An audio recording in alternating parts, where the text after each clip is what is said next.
Hoy vamos a ver la reconstrucción europea, el tiempo de la esperanza y las lecciones que se sacaron de la Segunda Guerra Mundial.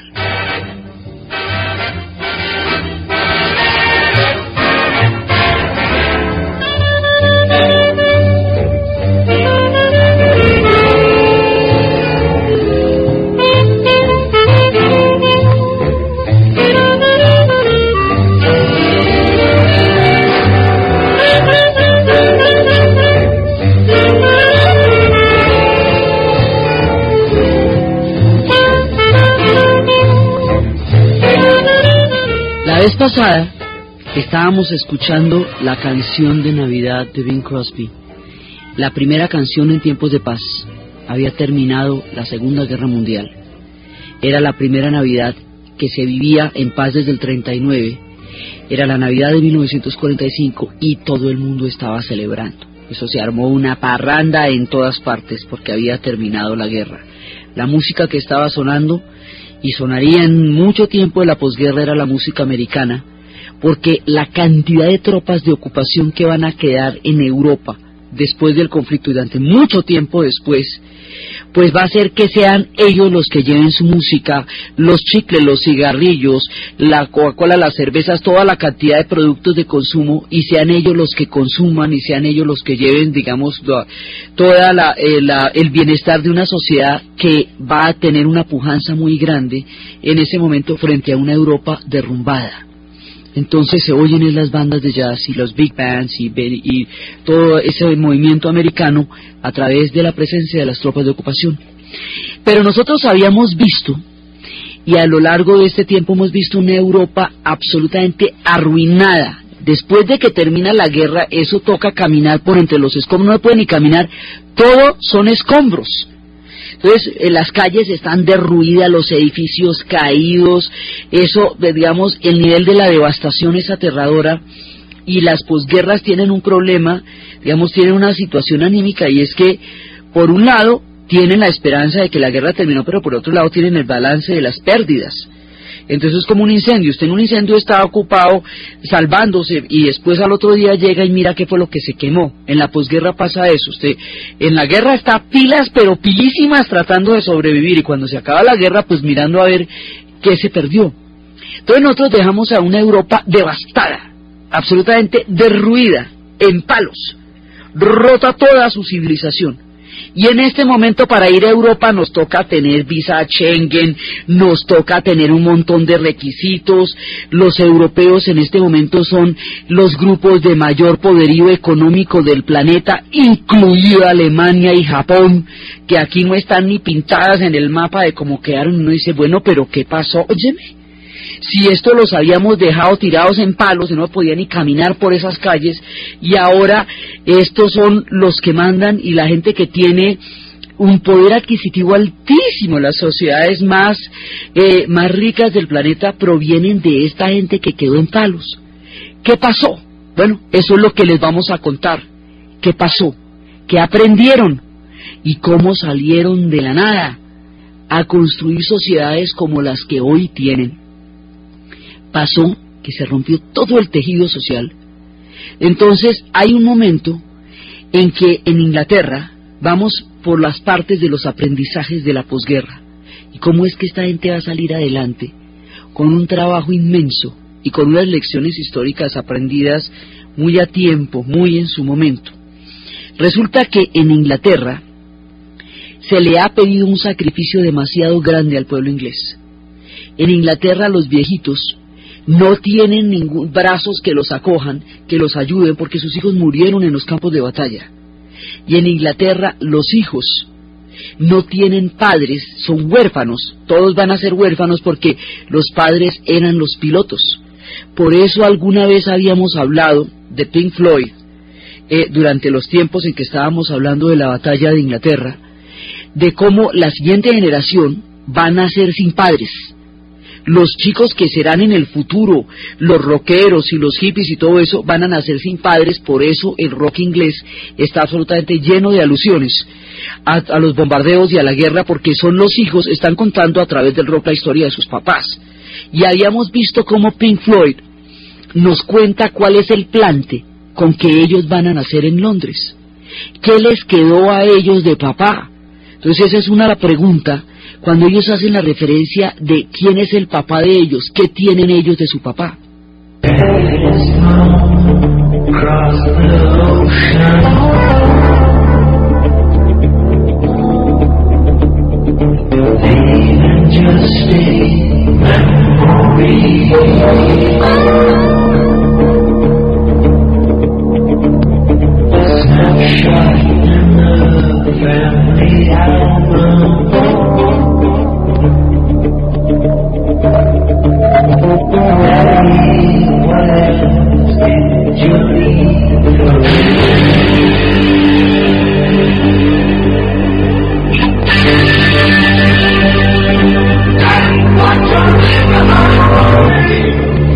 Mi papá se fue al otro lado del océano, dejándome solamente una memoria, un recuerdo, una fotografía en el álbum familiar.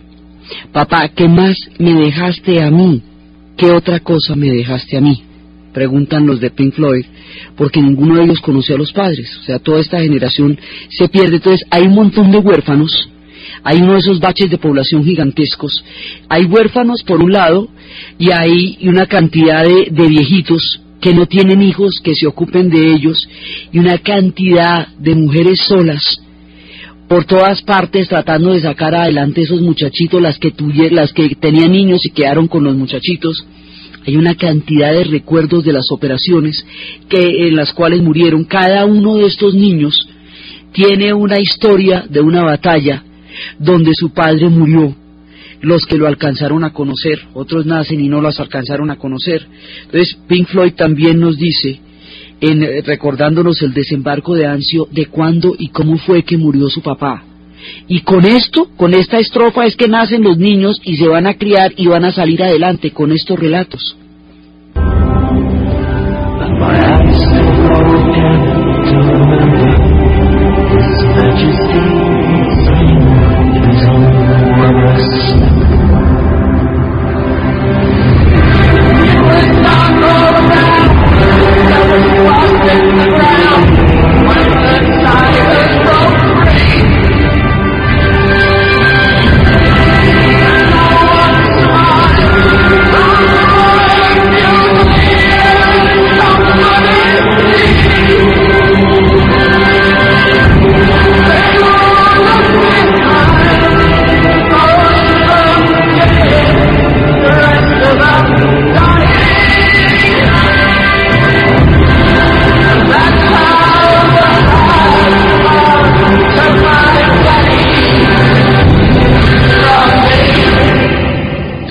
Contaban en el desembarco de Anzio, decía, todo estaba oscuro alrededor y estaba la tierra congelada. Cuando los tigres entraron, irrumpieron, ninguno sobrevivió.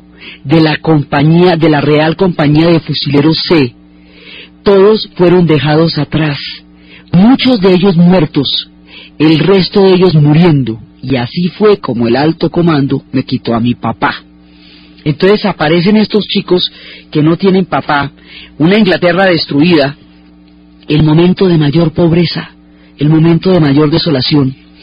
Desde 1942, y ya terminaba la guerra, se le había encargado a una comisión la siguiente tarea. La comisión sería dirigida por Sir William Beveridge, un lord, y él preside la comisión, y la tarea es llevar a cabo, teniendo en cuenta la interrelación de los proyectos, un examen de los planes nacionales sobre los seguros sociales, sobre los servicios y actualmente existentes, incluyendo las retribuciones a los obreros. Ese fue el plan. Entonces el hombre se pone a estudiar y se le ocurre una cosa muy polémica, pero que va a ser luminosa. Él identifica 5 gigantes, Lord Beveridge. Él dice que hay 5 gigantes que tiene que vencer Inglaterra para poder reconstruirse. La necesidad es uno, la enfermedad es otra, después de las guerras vienen muchas enfermedades, la suciedad, las condiciones higiénicas son aterradoras en ese momento en Inglaterra, la ignorancia y el desempleo. Y empiezan a hacer el análisis del empleo, y empiezan a hacer el análisis de la miseria en la que quedó la sociedad. Y Lord Beveridge hace el siguiente planteamiento. Como es tan polémico en ese momento, nadie le para bolas, él lo firma a título personal, y como fue un gran acierto, pues la historia queda con su nombre. Él dice lo siguiente: le hemos pedido al pueblo inglés el sacrificio más grande que se le puede pedir a pueblo alguno, y nos han dado toda su vida, nos entregaron todo. Entonces hay que darles a cambio algo lo suficientemente significativo, lo suficientemente poderoso, para que haya valido la pena que nos hayan entregado lo que nos entregaron, algo que compense, porque si no les damos algo demasiado poderoso, entonces el sacrificio habrá sido en vano. Y se le ocurre lo siguiente: seguridad social, desde la cuna hasta la tumba. Eso es lo que les vamos a dar. El Estado benefactor, el surgimiento del Estado benefactor. El Estado debe ocuparse del bienestar de la sociedad. Es asunto del Estado que los pueblos estén en buenas condiciones, y el Estado dedicarse a eso. El surgimiento del Estado benefactor en Inglaterra no era cuando estaban tan ricos que no sabían qué hacer con la plata, no, era cuando estaban más quebrados, cuando realmente estaban pasando aceite, que dijeron: no, hay que invertir en la gente. No le podemos decir a un veterano herido en Dunkerque, tratando de salvar a las tropas, cuando pasaron los 350.000 hombres suficientes para poder rearmar los ejércitos en Inglaterra y poder volver a entrar a Europa a reconquistarla, que si tiene semanas cotizadas. No se le puede decir al señor, porque el señor fue un héroe que salvó el ejército en Dunkerque. No le podemos decir a los mutilados que cuánto vale una prótesis, porque ellos murieron precisamente en los desembarcos, murieron en Normandía, murieron de las maneras más heroicas.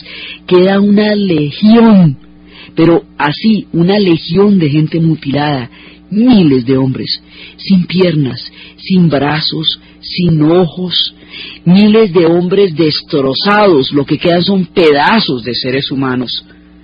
Muchas mujeres solas, una cantidad de niños huérfanos. Esos niños tienen derecho a la educación, si Inglaterra quiere un futuro.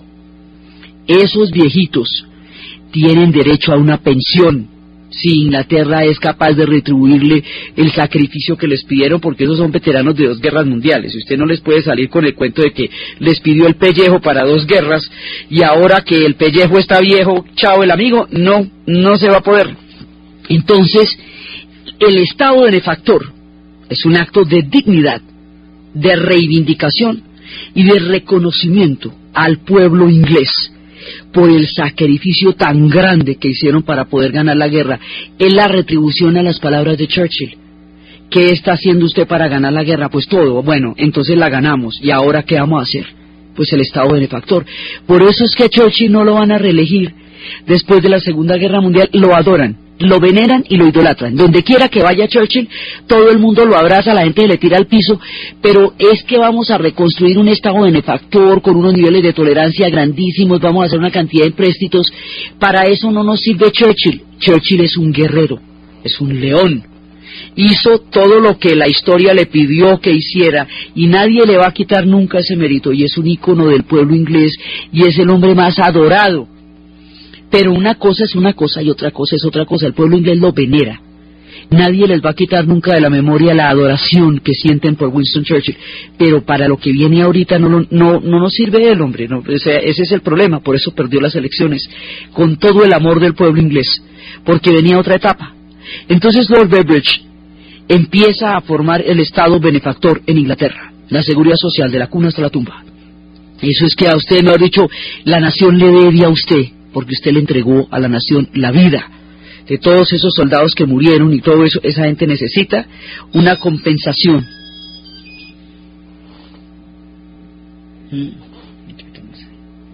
¿Qué? ¿Repetimos? Sí, una compensación. Esa gente necesita una compensación. Entonces ahí viene otro análisis. Es el problema del empleo. Va a haber un economista, porque aquí la gente se pone a pensar es en la sociedad, a ver cómo vamos a salir adelante. Entonces va a haber un economista que se llama John Maynard Keynes, y Keynes va a analizar, Keynes en Inglaterra, Kalecki en Polonia, y en Colombia un hombre que se llamaría Carey, van a analizar el problema del empleo. Y el problema del empleo en Inglaterra es el siguiente. El nazismo y el fascismo triunfaron porque generaron empleo. El desempleo llevó a la gente a la desesperación. O sea, la primera lección que se aprenden es que un pueblo no puede ser llevado hasta la desesperación. Es que a nadie le pueden poner la sin salida como única ruta, porque de la sin salida, de la desesperación, del desempleo, del hambre, es que surge el campo de la demagogia, de los dictadores. Es en esas épocas en que los dictadores pudieron desarrollar una demagogia en el fascismo que les diera el apoyo de las masas. Y efectivamente, en Alemania se generó una gran cantidad de empleo por las carreteras tan grandes que hubo que hacer. Lo que pasa es que las carreteras no se hicieron para que circulara el carro del pueblo, eso después lo contaremos, se hicieron para que los tanques pudieran avanzar por ahí al resto de Europa. Eso fue lo que no les contaron. Pero como era tanto el empleo que se había generado, entonces el fascismo y el nazismo fueron muy populares porque solucionaban el problema de la comida y del empleo de la gente después de años de desesperación, privaciones y desempleo. Entonces el análisis que hacen es el siguiente: tenemos que ser capaces de generar tanto empleo como la sociedad necesite, pero sin el autoritarismo y sin las teorías raciales. O sea, desde la democracia y desde los valores de Occidente vamos a poder generar pleno empleo. La sociedad industrial tiene las condiciones para generar pleno empleo si se administran bien sus recursos. Y a la gente hay que darle poder adquisitivo para que pueda comprar cosas, para que se pueda mover la economía, porque si no, ¿cómo hacemos? Entonces, pues hay veces toca aunque poner a unos a hacer huecos y a otros a tapar los huecos, pero a todo el mundo lo toca ponerle a hacer algo, porque si no, esto no se reactiva. Y sí es posible el pleno empleo, y digamos, las sociedades industriales no están condenadas periódicamente a crisis desastrosas. Eso no es una condena eterna, eso también depende del manejo de la economía, eso es lo que dice Keynes. Esa será la política, la economía del Estado benefactor, el que le garantiza a usted la solución de sus necesidades. Esa sería la política durante los siguientes 30 años en Europa. Un esfuerzo continuo de inversión social va a permitir la reconstrucción europea. Una cantidad de trabajo. Esta gente trabajó día y noche, porque es que todo ese esfuerzo y todo el billete, pero si usted no le mete trabajo a eso, pues eso no, digamos, la gente se reconstruyó con sus propias manos, trabajando día y noche, trabajando para levantar los edificios. ¿Quiénes trabajaron tanto? Las mujeres. Los hombres murieron, muchísimos murieron. Entonces esto queda desolado, un continente lleno de mujeres, reconstruyendo poquito a poquito lo que fue su vida y su continente. Por eso las mujeres alemanas van a tomar cada uno de los ladrillos, los van a pulir y los van a pegar uno a uno, con una hilera enorme de niños que les pasaban ladrillo por ladrillo, y pegándolo uno sobre otro reconstruyeron Bremen, Kassel, Berlín, reconstruyeron todas las ciudades. Lo mismo hicieron las mujeres en Holanda. Antonia, la película Antonia, es la historia de una mujer reconstruyendo Holanda, también en el tejido social, armando una granja donde todo el mundo quepa. Son las historias de todas estas mujeres solas, con estos niñitos, levantando el continente, porque todo el continente, los hombres lo destruyeron, las mujeres van a reconstruirlo, y los hombres que puedan trabajar, trabajarán, pero el Estado tiene que garantizar eso.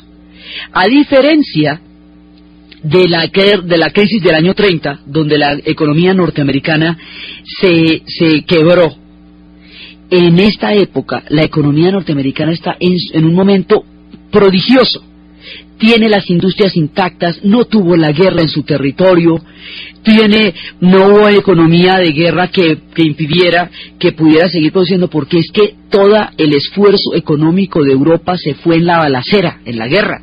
Cuando usted se gasta todo el billete en las armas, pues ¿a qué horas hace la carreterita? ¿A qué horas pone la escuela? ¿No ve que eso, el billete usted lo gasta en una cosa o en la otra? Entonces, si usted lo va a gastar en los fierros, pues en los fierros se le fue y no quedó nada más hecho, le digo.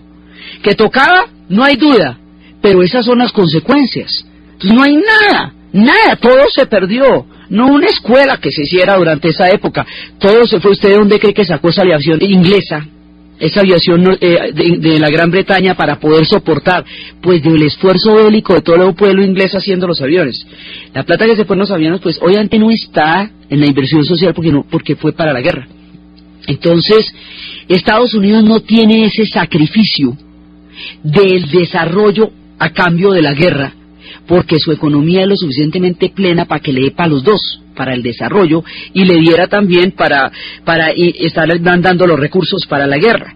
Entonces la economía norteamericana va a tener un ciclo de expansión gigantesca, y alrededor de la industria automotriz esto se va a volver una mutación hasta convertirse en la primera sociedad industrial avanzada, es decir, la primera sociedad en el planeta que es capaz de satisfacer la mayoría de las necesidades básicas de su población.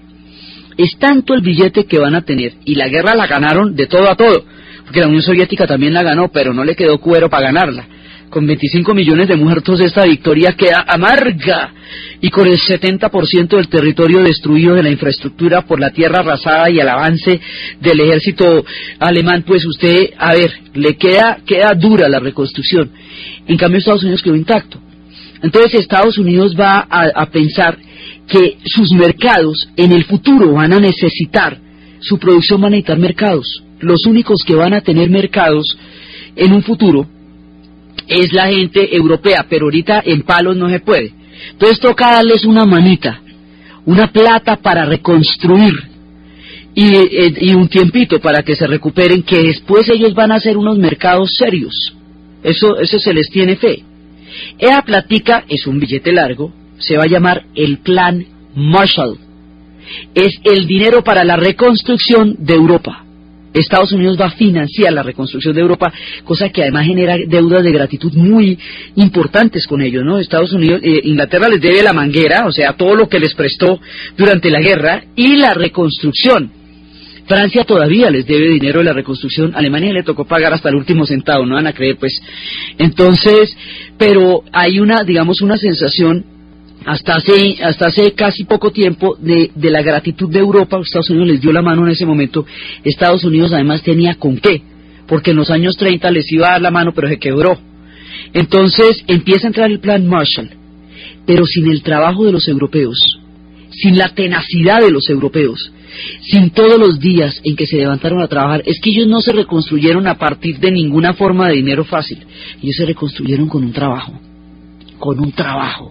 con un tesón, con una honestidad, y era una reconstrucción muy seria, porque usted llega a una de las manzanas destruidas, y aquí ¿qué había? Aquí había una peluquería. ¿De quién era? De fulanito. ¿Dónde está? Está muerto. ¿Quién queda de su familia? Un sobrino que vive para allá al otro lado, tráigamelo para acá.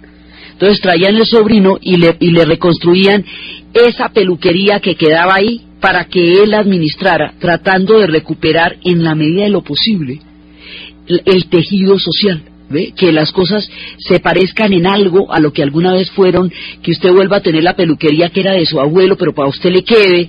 O sea, es un trabajo delicadísimo, es un trabajo ahí sí quirúrgico, de tratar de recuperar todos los tejidos rotos.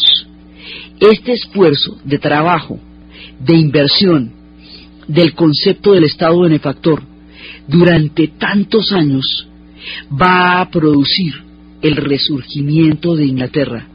Y en ese momento, digamos, la inversión americana va a ser importantísima en el Plan Marshall, pero esa inversión americana, sin el trabajo europeo, se hubiera podido desviar en lo que usted quiera, pero no, esto se fue en trabajo. Entonces son los años de la reconstrucción, son los años de las tropas de ocupación americanas, pero también son los años de la inversión que le va a dar un airecito a Europa, son los años del Plan Marshall.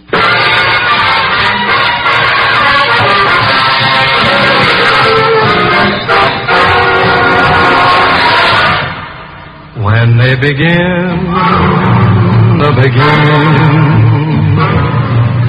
it brings back the sound of music so tender.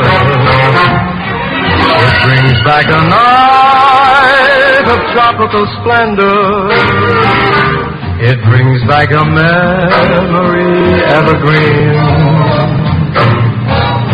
I'm with you once more under the stars. Entonces queda claro que si usted levanta una sociedad en todos los sentidos, pues la sociedad se levanta y los europeos se levantarían. Entonces la primera lección que nos aprendemos, y no la enseña Inglaterra, es el Estado benefactor, la seguridad social, de la cuna hasta la tumba. La dignificación del trabajo de las personas, la recompensa, el reconocimiento del sacrificio y una ayuda que le permita a los huérfanos, a las mujeres cabezas de familia, a los ancianos que ya no tienen familia que los cuide, a los veteranos lisiados, a todos esos que necesitan prótesis. Usted no les puede preguntar que cuánto vale la prótesis porque esa pierna la perdieron o en Anzio o en Normandía, o la perdieron en las circunstancias más heroicas, la perdieron por ganar esta guerra. Entonces, bueno, hay que portarnos a la altura. Portarse a la altura es el Estado benefactor, que durante 30 años va a crear a Inglaterra. Inclusive, hay un momento, después de los duros años de las reconstrucciones, en la Casa de Historia de Bonn, un museo que es sobre toda la reconstrucción alemana, ahí aparece unos escombros que dicen, de aquí venimos, unos zapatos viejos y unos escombros, unas cajas que dicen, usted ha visto una tapa de una caja que dice, usted ha visto a Gertrud, mi mujer tenía 22 años la última vez que la vi en un tren para las Sudetes. Millones de personas se perdieron en la guerra, no se volvieron a encontrar. Por eso las leyes alemanas piden que hoy la gente se sepa dónde vive la gente, por si algún día vuelven y los destruyen, saber quiénes eran y dónde estaban. La mayoría de las leyes alemanas están concebidas para una nueva hecatombe, porque ellos tuvieron 12 hecatombes en el siglo XX, y en el inconsciente colectivo les queda ese miedín. Entonces, ellos en ese museo empiezan a mostrar cómo quedaba Alemania, cómo la repartieron en 4 sectores, cuáles eran los planes de cada uno de ellos. Cuando se produce el bloqueo de Berlín, que estábamos hablando en el 48 la vez pasada, cuando los procesos de Nuremberg, estábamos hablando de cómo había un momento en que la Guerra Fría ya está estallando, y eso se va a probar a través del bloqueo de Berlín. Entonces están mostrando los niños que juegan con ladrillos y los aviones que están entrando para romper el bloqueo y darles comida. Entonces son muchos años de penuria del pueblo alemán, muchísimos años, y el proceso de la desnazificación y todo el tiempo de la reconstrucción de las mujeres. Por eso esas mujeres son veneradas, las mujeres que reconstruyeron Alemania, hasta que un día aparece en este mismo museo una figura de un personaje, una estatua en bronce, sombrero arrugado, aletín viejo, lleno de polvo, viene caminando de muy lejos, viene en busca de empleo, son los emigrantes. Cuando llegan los emigrantes a Alemania, Alemania se salvó, porque vuelve a haber empleo suficiente para integrar a otras sociedades, y llegarán los turcos, y llegan a Europa lo que se llaman trabajadores invitados, porque los europeos se van a recuperar hasta un punto en que ya muchas veces no van a desempeñar oficios que ya no quieren hacer, y van a traer a los emigrantes como trabajadores invitados. Ahí les comento que así fue que llegaron a trabajar. Entonces el Estado benefactor integra las sociedades y las fusiona en una búsqueda de oportunidades para que puedan salir adelante. Y también hubo casos muy heroicos. Ahí en Alemania hay una historia de un pueblo que el pueblo quedó completamente arruinado, y llegaron 5.000 desplazados de la guerra, tantos como habitantes tenía el pueblo. Entonces el pueblo dijo, ahí hay tanta gente muerta de hambre como nosotros, ¿qué hacemos? Pero no nos vamos a agarrar con ellos y todos somos víctimas de la misma guerra, ¿no es que aquí no quedó nada? Entonces vamos a hacer una cosa, cada uno se ocupa de que una persona de los desplazados coma, uno a uno. A ver, y eso es posible, o sea, si usted se encarga de que Kurt coma hoy, usted puede hacer que Kurt coma hoy. Entonces todo el mundo empezó a hacer eso. Bueno, ahora vamos a generar empleo. ¿Cómo vamos a generar empleo? Pues mire, vamos a hacer una cosa, vamos a sacar unos planos, que aquí había unos prototipos. Esos eran los prototipos de la Volkswagen, el carro del pueblo. Era el invento de Porsche. Porsche se lo vendió a Hitler. Hitler mandó a hacer 23 prototipos, pero después no le pararon bolas, y el Tercer Reich también era burocrático, eso enterraron para esos planos. Les interesaba era el Kübelwagen, el motor de refrigeración que llevó los Afrika Korps, pero no el Volkswagen, el carro del pueblo. Entonces ahí quedaron. Trataron de venderle la fábrica a todo el mundo, nadie les quiso comprar la fábrica. Con 20.000 unidades que pudieran hacer con la fábrica reconstruida, se habría salvado el pueblo. El día que hicieron las 20.000 unidades, se armó la rumba más grande del mundo. El pueblo se había salvado por lo que había sido el carro del pueblo. 3 años más tarde saldría de la cárcel Porsche. Todos los empresarios alemanes van a entrar en la cárcel. Muchos, porque digamos esto va a ser todo un proceso. Él sale de la cárcel y a los 70 años lo llevan de cumpleaños al pueblo donde estaban los prototipos de la Volkswagen. Cuando él ve al pueblo, están en la unidad número 100.000. Cuando él ve la unidad número 100.000 se pone a llorar, porque el carro del pueblo, como él lo había diseñado, había salvado a su pueblo. Así empieza la leyenda de lo que sería la Volkswagen, el carro del pueblo. Entonces, esto es un esfuerzo mancomunado enorme de mucha gente, día y noche, con un proyecto de desarrollar y sacar adelante un país. Entonces está la reconstrucción alemana con todas estas mujeres, la holandesa con Antonia, la inglesa con el plan de benefactor, y empiezan a analizar qué fue lo que pasó también, pues tratando de entender la magnitud de la hecatombe. Entonces viene una cosa fundamental, uno de los aprendizajes más importantes de la guerra. En ese momento se sientan los franceses y los alemanes y se hacen la pregunta del millón, que se hubieran podido hacer antecitos si nos habían ahorrado muchos dolores, pero la hacen en ese momento. Oiga, ¿y nosotros por qué era que peleábamos? Por Alsacia y Lorena. Ajá, ¿y allá qué hay? El carbón y el acero. Y si no peleamos más por eso, porque se nos fue la mano, nos pasamos. O sea, 2 guerras mundiales ya nos pasamos. O sea, ya hay la conciencia histórica de que ya esto es el colmo de los colmos, ya no hay justificación para eso. Entonces dice, no podemos volver a hacer guerras europeas, mire cómo nos va de mal, cada vez que nos agarramos nos llama al mundo por delante. Entonces nos vamos a poner serios aquí y no nos vamos a volver a cascar porque fíjese que no sobrevive nadie. Entonces, mire, nos vamos a repartir el carbón y el acero, ¿cómo le parece? Y no nos vamos a volver a matar por eso. Entonces, eso es ahí logran zanjar una disputa que venía desde la Edad Media, con el pacto del carbón y el acero.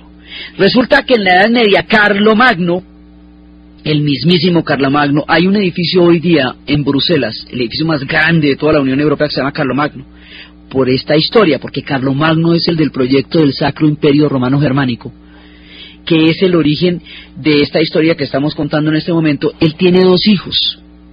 Esos 2 hijos, tiene 3. A uno le deja el reino de los francos, al otro le deja el reino de los alemanes, y al chiquito le deja un reino en la mitad. El reino en la mitad no es ni lo uno ni lo otro, o es ambos.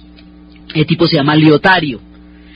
Por ese pelado que queda con el reino en la mitad, ese territorio se va a llamar Lorena, por Leotario, y esa es la Alsacia y la Lorena. En la era de la industrialización, en Francia y en Alemania, ahí queda el carbón y el acero.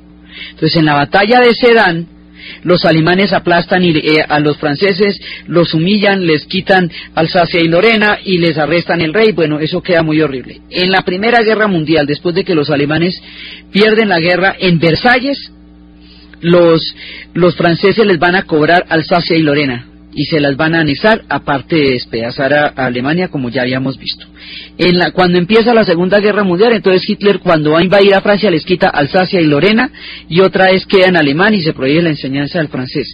Cuando ya termina la guerra, dicen, bueno, hombre, de esta no la debíamos aprender, ¿cierto? Entonces vamos a hacer un pacto. La idea es de un hombre que se llama Schuman, el pacto del carbón y el acero. El pacto del carbón y el acero es el origen de la Unión Europea.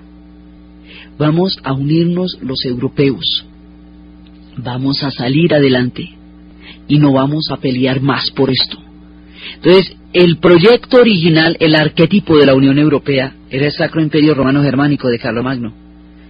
El primer paso, el primer ladrillo, es el pacto del carbón y del acero.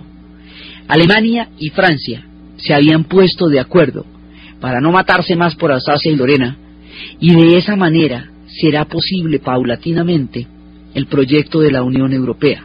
Entonces, fíjese que la reconstrucción es económica, pero también la reconstrucción es de lazos. Alemania y Francia son el eje gravitacional de la Europa continental. Alrededor de ellos giran todas las demás. En el momento de nuestro relato, España está por allá, sepultada en el franquismo, lejos de toda Europa. La va a salvar la Guerra Fría porque ella era aliada también del eje. ¿Se acuerda que ella era aliada de Hitler y de Mussolini? Pues imagínense que, según eso, debería haber caído Franco tan pronto cayeron Hitler y Mussolini. Pero como la Guerra Fría está en ciernes y España es anticomunista, Franco es anticomunista, el resto de los españoles no están. Entonces, los Estados Unidos utilizará a España como punto de bases para lo que va a ser todo el proyecto de la Guerra Fría. Eso lo veremos mucho más adelante. Entonces, en ese momento, ese cambio, ese viraje en la política y ese anticomunismo norteamericano va a hacer que Franco pueda jugar esa carta para que España sirva de territorio para las bases. A ella no les llegó el plan Marshall. Tienen una película que se llama Hasta luego, Mr. Marshall. No, bienvenido, Mr. Marshall, que es que llega Mr. Marshall, lo saluda y chao. Entonces, España queda aislada, se salva, pero queda aislada mucho tiempo. Entonces, el eje gravitacional de Europa, pues son Francia y Alemania, de la Europa continental. Por eso, esta decisión del pacto del carbón y del acero es, digamos, el dejemos atrás las heridas. Y esto está en 1951. Estaban todavía calientes y humeantes las heridas de la Segunda Guerra Mundial, y ahí es cuando se forma el pacto del carbón y del acero. Entonces viene toda la etapa de la reconstrucción, pero la reconstrucción también en el sentido de los referentes sociales. En el proceso de Nuremberg estábamos hablando de la reconstrucción jurídica, de cómo se iba a restaurar un orden histórico pisoteado por completo a partir de lo que fue la teoría de la superioridad racial y la servidumbre que desarrolló el Tercer Reich. Nuremberg reconstruye el Estado de Derecho como un marco jurídico para poder funcionar como una sociedad, como sociedades democráticas que habían sido en su tradición. El Plan Marshall da el dinero para la reconstrucción. El trabajo da la manera de convertir ese dinero en desarrollo. Y el pensamiento de la inversión social hace que ese desarrollo sea parejo para todos. Porque la idea era que si esto no se hace sino para unos pocos, volvemos a los problemas. El análisis de qué fue lo que produjo el fascismo va a hacer que la economía de ahí en adelante esté marcada por parámetros sociales.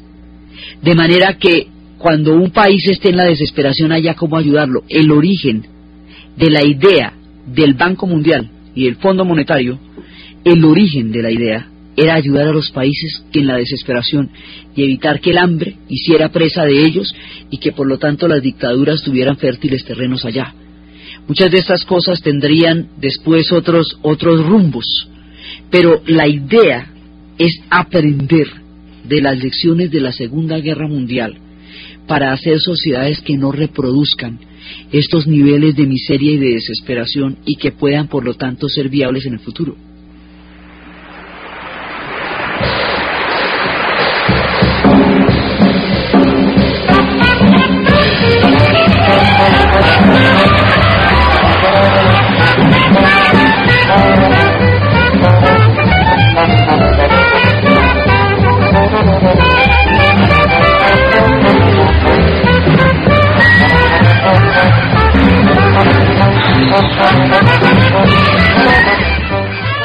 Entonces Europa se va reconstruyendo poco a poco, creando una sensación de confianza y de seguridad en la gente, porque es que a usted le queda la cabeza rayada después de una guerra de estas.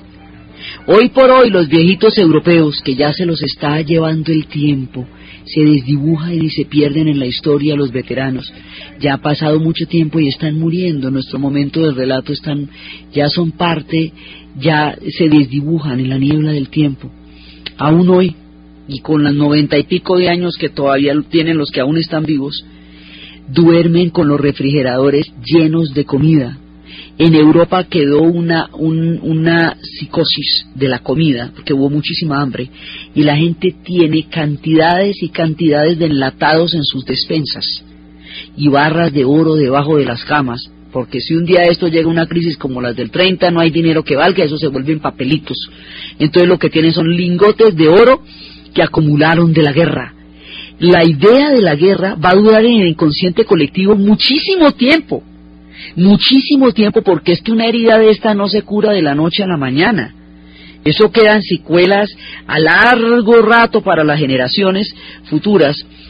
Entonces hay que volver a crear la confianza en el futuro.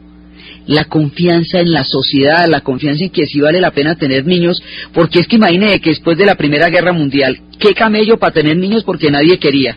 Va usted y los tiene, los cría y les da picos y se me los matan en la segunda, entonces ¿cómo hacemos? Entonces a usted le tienen que prometer que no va a haber más guerras, porque si no usted qué va a hacer con el montón de muchachitos que va a sacar adelante si van más noche me los van a matar en otra parte. Entonces hay que crear una confianza de paz, porque una generación entera de juventud yace bajo los campos de Europa en 2 ocasiones. Cada pueblo y cada ciudad europea que usted vea, cada una tiene 2 cementerios grandísimos, de los pelados que murieron en la primera y de los pelados que murieron en la segunda. Familias que enterraron 5 y 7 miembros de una sola familia, generaciones enteras de muchachitos que desaparecieron debajo de los campos de Europa. Las guerras llevan generaciones. Acuérdate de cuál es el lema de la guerra, ¿no? Los más aptos, los más bonitos, los más fértiles, los más inteligentes, todo, o sea, el capital humano más valioso para matarlo en la guerra.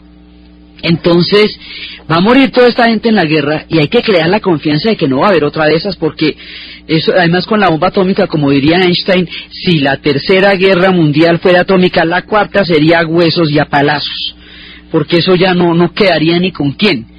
Entonces, en este momento hay que empezar a crear una confianza en el futuro, o sea, una noción de futuro que se perdió en la hecatombe de la Segunda Guerra Mundial. La trascendencia de la Segunda Guerra Mundial es tan importante que el mundo que va a surge como referente de la guerra. Por eso es que se sigue hablando de eso a pesar de que han pasado 60 años, porque el mundo se parte con eso, es que es antes y después de la Segunda Guerra Mundial, y Europa particularmente. Entonces, en lo económico es Keynes.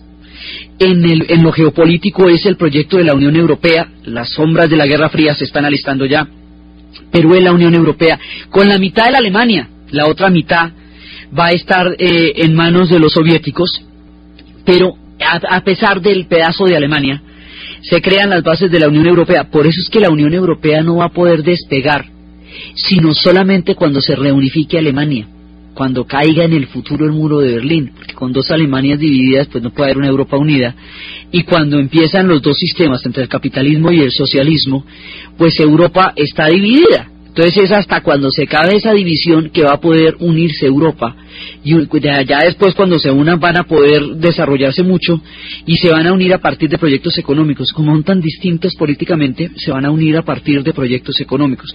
Eso tomará tiempo, va a haber un mercado, el mercado común europeo, años y años de trabajo para sacar adelante, porque esto antes de que nos echemos una sonrisita y unas vacaciones van a pasar 15 años por lo menos de trabajo durísimo antes de que haya vacaciones.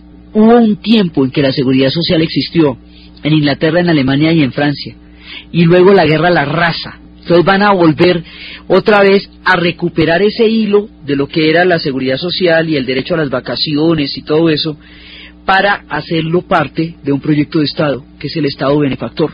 Entonces en la economía está pasando esto, en la vida cotidiana son los días de la reconstrucción, en la filosofía. Los alemanes se van a preguntar qué fue lo que pasó. O sea, cada uno va a tener una manera diferente de interpretar cómo es que van a salir adelante. Entonces, la filosofía va a tener diferentes interpretaciones. En Francia, la filosofía va a quedar herida, porque Francia, mire, si no hubiera existido si Francia no hubiera tenido colonias, después de terminada la Segunda Guerra Mundial, muy probablemente hubiera atravesado una guerra civil, porque quedó tan dividida entre los que colaboraron y no los que no colaboraron, que de no haber válvulas de escape, como otros territorios a dónde ir, todos encerrados en Francia se matan, o sea, hay una guerra civil. Entonces, frente a eso, y frente a la bomba atómica y frente al holocausto, es cuando Sartre desarrolla el existencialismo, que habíamos visto que la vida es un intermedio entre la nada y la nada, de dudosa importancia. Y porque lo que él ha visto es una sociedad dividida, es el fascismo, vio cosas muy terribles. Los alemanes, que las vieron más terribles aún, van a desarrollar una cosa que se llama la teoría crítica de la sociedad, la escuela de Frankfurt. ¿Qué fue lo que pasó a nivel del autoritarismo para que una sociedad hubiera caído en un embrujo de tales proporciones que la hubiera permitido sucumbir a una guerra mundial y a una hecatombe, y empiezan a entender que el germen del autoritarismo es uno de los, digamos, de los pilares que hizo posible el surgimiento del nazismo. Porque si nosotros nos preguntamos qué pasó, ¿a usted no le parece que los alemanes se habrán hecho esa preguntita una que otra vez? ¿Qué pasó? Pues empiezan a analizar lo profundo del alma alemana, el espíritu alemán, sus tradiciones, su filosofía, su cultura, para saber cuáles son los elementos en ese profundo buceo del alma alemana, que empiezan a explicar el por qué cayeron bajo el embrujo, bajo esta seducción, bajo esta manipulación y bajo esta demagogia de lo que fue el Tercer Reich. Ese es digamos, la razón por la cual va a existir la Escuela de Frankfurt. Y esos van a ser Adorno, Horkheimer, Habermas, Marcuse, que emigraría a los Estados Unidos y allá va a irradiar otra inspiración filosófica también. Entonces son estos personajes que están en ese momento analizando el origen del autoritarismo alemán. En la literatura lo están analizando dos personajes que se llaman Heinrich Böll en Las opiniones de un payaso, y Günter Grass, analizando en la vida cotidiana, en la literatura, entre tú y yo, ¿qué pasó? ¿Qué fue lo que pasó? Y como la responsabilidad colectiva diluyó la responsabilidad individual, y este asunto no se terminó nunca de concluir, como habíamos visto la vez pasada en los procesos de Nuremberg. Entonces los alemanes se van a poner a mirar, digamos, las escuelas filosóficas se van a poner a mirar. Nadie va a volver a hablar de la guerra hasta el 68, cuando los hijos se enfrenten a sus padres y les pregunten qué estaban haciendo durante la guerra. Pero sí habrá una escuela filosófica estudiando el fenómeno durante los siguientes años para dar las conclusiones sobre qué fue lo que pasó.